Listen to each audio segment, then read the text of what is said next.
মুখে মুখে ইনসাফ কায়েমের কথা বলে বেড়ায়, কিন্তু একটি আসনেও তারা সংসদ সদস্য হিসেবে কোনো নারী প্রার্থীকে মনোনয়ন দেয়নি। বাংলাদেশের জনসংখ্যার অর্ধেকের বেশি নারী, অথচ একজন সংসদ সদস্য প্রার্থীও নেই এই দল থেকে যিনি নারী। এই বিষয়টি নিশ্চয়ই নারীদের প্রতি ওনাদের হীন মনোভাবের বহিঃপ্রকাশ। সেই দলের একজন সদস্যই কিছুদিন আগে টক শোতে বলেছেন, নারীদের সংসদে যাওয়া যেন ট্রফির মতন, তাচ্ছিল্যের মতো নাকি একটা বক্তব্য ওনারা দিচ্ছেন।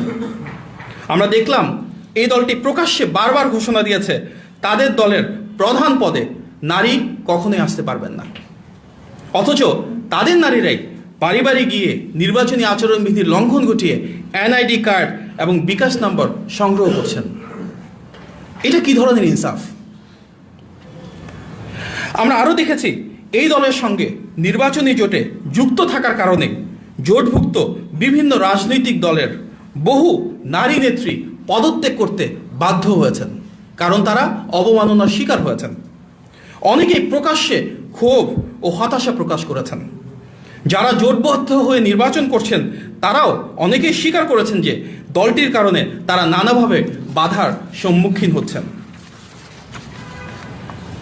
এমনকি নারী প্রার্থীদের পোশাক পরিচ্ছদ নিয়েও প্রশ্ন তোলা হয়েছে বলে অভিযোগ উঠছে, যা চরম রুচিহীনতা ও নারী বিদ্বেষের বহিঃপ্রকাশ। আমরা প্রত্যক্ষ করেছি বিভিন্ন আসনে আমাদের যারা নারী প্রার্থী রয়েছেন, নির্বাচনী প্রচারণা আমাদের যেসব মা এবং বোনেরা রয়েছেন, তাদেরকেও অনলাইন এবং অফলাইনে সমানভাবে নানাভাবে হেনস্থা করা হচ্ছে। উপস্থিত সাংবাদিক ভাই ও বোনেরা, বিএনপি এবং অঙ্গ সহযোগী সংগঠনের যারা নারী নেতৃবৃন্দ রয়েছেন, কর্মী এবং সমর্থকবৃন্দ রয়েছেন, প্রায় প্রতিটি সদস্যকে, বিশেষভাবে আমাদের ছাত্র দলের যারা বোনেরা রয়েছেন, তাদেরকে প্রতিনিয়ত সাইবার সিকিউরিটির লঙ্ঘন ঘটিয়ে সাইবার স্পেসে সীমাহীন বর্বর এবং মধ্যযুগীয় বুলিংয়ের শিকার হতে হচ্ছে, যা সচেতন মানুষকে অনেক ক্ষেত্রে আতঙ্কিত করে তোলে। এসব অপপ্রচারে জড়িত আইডিগুলোর দিকে তাকালেই দেখা যায় এগুলো নির্দিষ্ট একটি রাজনৈতিক গোষ্ঠীর পরিকল্পিত কর্মকাণ্ড। হয়তো একাংশ সংঘবদ্ধভাবে এই কাজটা করছেন। যুগে যুগে আমরা দেখেছি বাংলাদেশের নারীরা কিভাবে প্রতিটি সংকটে অগ্রযাত্রায় সামনে এগিয়ে এসেছেন, আমাদের পথ দেখিয়েছেন। আমরা দেখি আমাদের মায়েরা, বোনেরা, স্ত্রী ও কন্যারা কিভাবে ঘরে বাইরে আমাদের পরিবার, সমাজ, রাষ্ট্রে গুরুত্বপূর্ণ ভূমিকা রেখেছেন।